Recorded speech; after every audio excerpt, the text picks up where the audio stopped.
It's Sunday morning. We've just had some rain overnight, which is welcome, to be honest, because we have had it pretty dry for quite a while. There's a bit more rain forecast today. I'm going to go and see how wet the field is, though, that we've drilled with sunflowers last week, because I want to put the spray on a moist seed bed because it's more effective.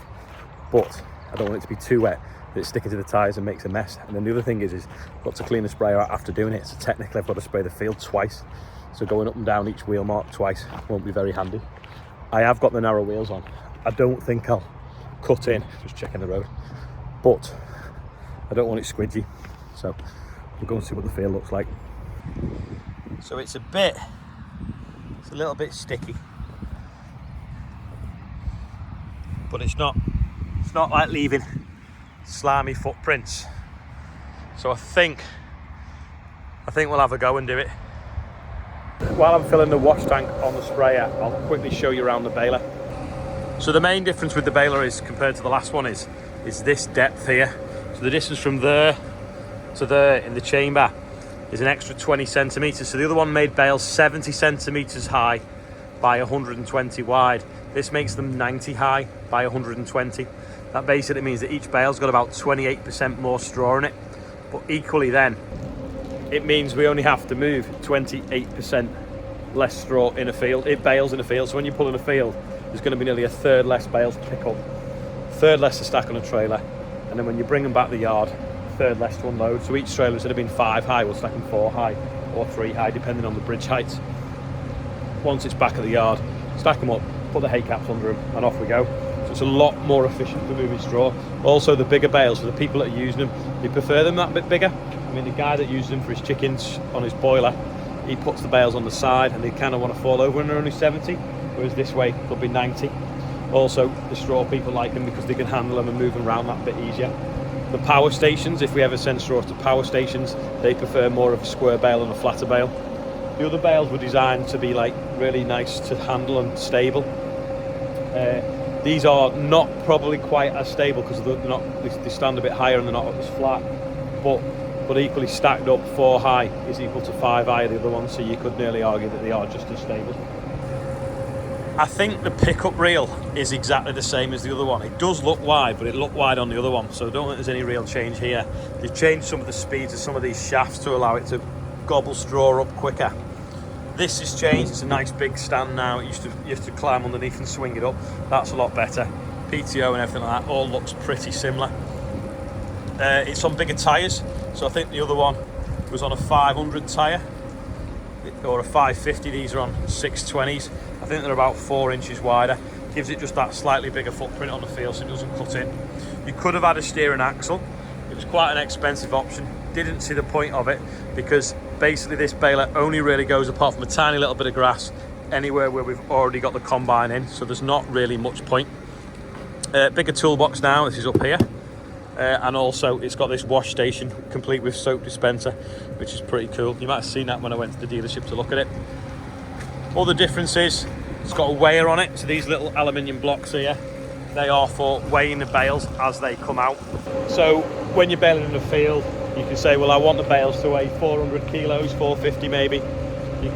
Each bale's getting weighed. Also, as well, as you're baling, if you see some of the bales suddenly get heavier, it's normally an indication that it's got damp, the straw, the dews maybe come down, or you're baling on like a wet headland. It could be grassy or something like that. That is all pretty similar. I think that ladder unclips. We think it was in upside down because of these little red noggins. We couldn't unclip it from here, but we've turned it the other way around now, and we can because I believe it is supposed to clip onto there. So when you want to go up here, if you get a shear bolt on the flywheel, maybe when it's dry I'll climb inside it and show you exactly how it works. It's got a camera on it now, so this is the rear camera. It's on this wire. It did plug into the armrest of the fender but didn't come on, but it has come with its own screen. It's also isobus, so it plugs into there and comes onto the tractor screen, which is like it's a bit like all tractors have isobus and they all talk to each other and it all works the same. But it has come with its own screen if you want to put it on a tractor that's not isobus, and equally that screen could go in another tractor with isobus, so you can have 2 screens. So potentially we could put the drill isobus screen onto the class baler screen, if that makes sense, and then on the Fendt we could have the GPS on the front screen in front of the steering wheel, the tractor's screen on its armrest, and the drill screen on the class baler screen, or you can have them all on one screen, just in little squares, whichever you want really.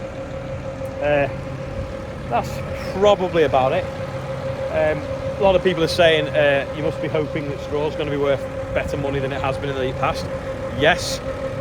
The other thing is if it's not, if you've baled it, cleared it and moved it more efficiently, then there's potential then that if it is a rubbish price, you're still making a little bit more money than if you were baling it with in a smaller bale. That's rattling away, so I'll just turn the PTO off and carry on looking at the baler. The baler that this replaced was a 5200. It did 2.5 seasons with us. You may have seen in the videos, the baler broke mid-season. He brought us a demonstrator. The first demo it did was here, and it stayed here. I actually got more than I paid for it when I traded it in, because the inflation is that much on machinery, which was nice because it means that when I swapped it for this baler, the monthly payments I think are actually cheaper. I've now got a new warranty and a bigger baler and a higher capacity and a better spec, so it all worked really.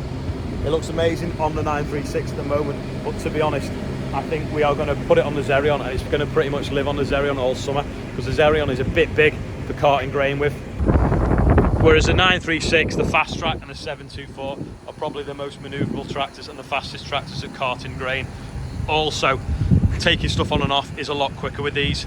The only problem is with the Xerion is the drawbar height is a little bit lower than this. So if you look at that, that's like just over 1 foot high. Let's go and look at the Xerion. Now the Xerion is sat down a bit because it's got a little bit of weight on because the Sumo's on the back. But if you look at the drawbar, I can't actually squeeze in without getting filthy. The drawbar height is pretty similar, although the pickle pitch sits down underneath. Now we don't need that pickle pitch on really, because the baler has its own stand, so we might just remove the pickle pitch off the Xerion to give it a better clearance, because obviously you have to drive over the row of straw. So if we take that off, put a couple of baler up, like I say, with its own hydraulic jack, and it'll pretty much be paired together most of the summer. We have got to sort that injector leak out though, where it was leaking water. There's fuel into the water, so that's probably a job for next week. Take the injectors out, screw a tap in, pull the sleeves out and change the sleeves. So maybe Rob will get on with that, like I say, in the next week, because in a couple of weeks, not next weekend, the weekend after, it's that tractor pulling event I was telling you about, Whittingham's. So we're going to be trying to take it up there, and a few other people are going to take some 300 plus horsepower tractors there, and we'll have a bit of a play. Right, sprayer is now full. We're going to go and spray these sunflowers. It has started raining again, but it's not doing too bad a job. I am putting on 600 litres to the hectare though, even though it's wet, just to really dampen it in. James, Haughty James, if you've seen him on Twitter, Instagram, whatever, he obviously grows a lot of sunflowers, and he says you cannot put enough water on. They'll sometimes go up to 800 or 1,000 litres of water on a pre-emergent spray. The only problem is to get it out the nozzles at the right rate, like you have at 589, is I need to only be doing 4K, 3.8. Any faster and it physically can't get the volume of water through the jets, and the pressure's sky high and it's just misting everywhere. There we go, about 40 odd litres left, and there's that little triangle there, and then another little triangle there. Maybe going up. So we'll just get that done and then wash out on here as well. So just running the end of the boom section out now on that little bit.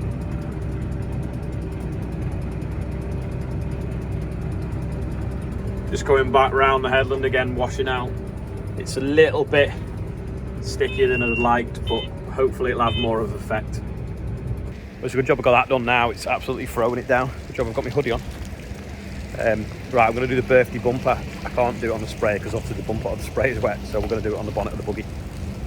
It's been slow, the birthday bumper, for the last few days, but now it's loads on it. So we've got Abby Clark is 30 today, Richard Pingley is 10, I think I pronounced that right, Robert Barnes is 54, Poppy Princess Pritchard is 15, Anthony H is 36, Dot Earworker is 73, and also Ben Needham is on here, and he's 73 as well, so that's random, isn't it? Louise Edwards is 50, Alistair Ling is 12, and Steve West is 50 tomorrow, but he'll watch this tomorrow. Anyway, the outro is Steve getting himself in a muddle with the sprayer.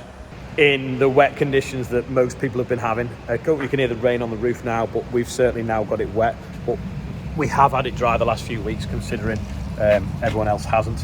Anyway, that is all for today. I am going to shoot out this afternoon with Charlotte and James, do something, and I will see you all tomorrow.